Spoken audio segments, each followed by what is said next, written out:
Bueno, muy buenos días. Mi persona, David Santiago Gómez Vieda, con mi grupo Diego Díaz y Darío Comas, vamos a presentarle las mujeres en la Segunda Guerra Mundial. Cómo vivían las mujeres en la Segunda Guerra Mundial. Entonces procedo a darles la información más importante de cómo vivían las mujeres en la Segunda Guerra Mundial, pues en toda esa época del nazismo y todo lo que ya conocemos. Bueno, como ya sabemos, las mujeres en la Unión Soviética, pues muchos pensarán, no, era la época de 1920, en esa época las mujeres no eran tratadas con igualdad. Sin embargo, uno de los principales ejes de la Unión Soviética era primordialmente que las mujeres eran lo más importante. Entonces, la igualdad entre hombres y mujeres para la Unión Soviética era lo más importante, básicamente. Así como lo dijo pues una de las figuras más importantes del feminismo en la Revolución Rusa, Inesa Armand, dijo: si la liberación de la mujer es impensable sin el comunismo es también impensable sin la liberación de la mujer. Entonces las mujeres en esa época, pues en la Unión Soviética eran tratadas como iguales, ya que era un eje muy importante. Entonces voy a pasar a hablarles sobre el divorcio en la época de las mujeres allá, o sea, ¿qué tenían?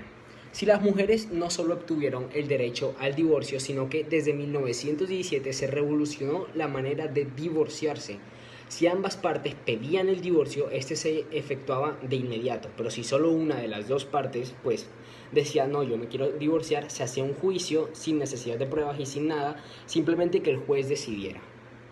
Entonces de eso trataba el divorcio, por decirlo así, en esa época de las mujeres, pues como ya sabemos en la Unión Soviética. Entonces, como muchos pensaron, no, las mujeres no eran tratadas como iguales, realmente sí. Ese era uno de los ejes más importantes de la Unión Soviética. Otro factor muy importante pues de las mujeres en la Unión Soviética era la maternidad. En esa época del siglo XX, en esa época sin revolucionar, antes de que, pues por decirlo así, ocurriera del todo la Segunda Guerra Mundial, que estuvieran como por los locos años 20, en donde básicamente todas las personas estaban pues tratando de superar todo lo que fue la Primera Guerra Mundial, que fue la primera gran guerra, como se le conocía, que hubo un impacto de muchísimas muertes, aproximadamente 10 millones de muertes. Entonces las mujeres en esa época se vieron impactadas en su maternidad, pues por primera vez en la historia la licencia de maternidad pagada fue universal. ¿Qué significa? Que por primera vez en todo lo que había pasado de todos los años era obligatorio en todo el mundo, aproximadamente todo el mundo, que la licencia de maternidad fuera pagada. Así aplicada a todas las mujeres sin importar su condición social, sin importar si eran negras, si eran blancas, si eran ricas, si eran pobres, etc. Sin importar su religión, su color de piel, ni nada que ver si estaban casadas o no. Puede que estuvieran teniendo un bebé, pero si no estaban casadas no pasaba nada. Sencillamente fue la primera vez en que las mujeres se les era obligatorio pagarles su licencia de maternidad. Pues con esta nueva política las mujeres no tenían nada de qué preocuparse, pues de quedar, por decirlo así, absueltas de su carrera profesional, de poder estar haciendo algo y que sencillamente cogieran y las expulsaran, las echaran, las hicieran renunciar pues por tener un hijo adentro. Esa fue la primera vez en que la maternidad, la licencia de maternidad fue universal. Ahora procedo con mi compañero Diego Díaz a que les cuente más sobre el voto de la mujer. Bueno, yo Diego Díaz voy a continuar sobre el tema del voto, un tema bastante controversial, ¿no? Con la cuestión de las mujeres y los hombres en esa época, por los machismos, etcétera, etcétera. Bueno, el voto, importantísimo para la democracia, elegir nuestro líder, etcétera, ya sabemos eso. Vamos a ver los datos. Por primera vez en la historia del mundo se legalizó el aborto en 1922, por allá estas épocas de las que ya hemos mencionado. Se otorgó también el derecho a las mujeres de votar y ser votadas, mucho antes que en la mayoría de países democráticos y capitalistas. Solo en 4 países se obtuvo el voto femenino antes: en Noruega, Nueva Zelanda, Dinamarca, Australia y en algunos estados de Estados Unidos. Entonces, ¿qué implica esto? El voto no estuvo en muchos lugares. De hecho, que venga a estar el voto presente en 1922 para mujeres es algo que puede ser sorprendente, pues las mujeres, al ser el género femenino, algo que influye a la humanidad bastante, supongo que deben tener su participación, ¿no? en temas políticos, por mucho de que hayan estos temas machistas, pero no es el caso.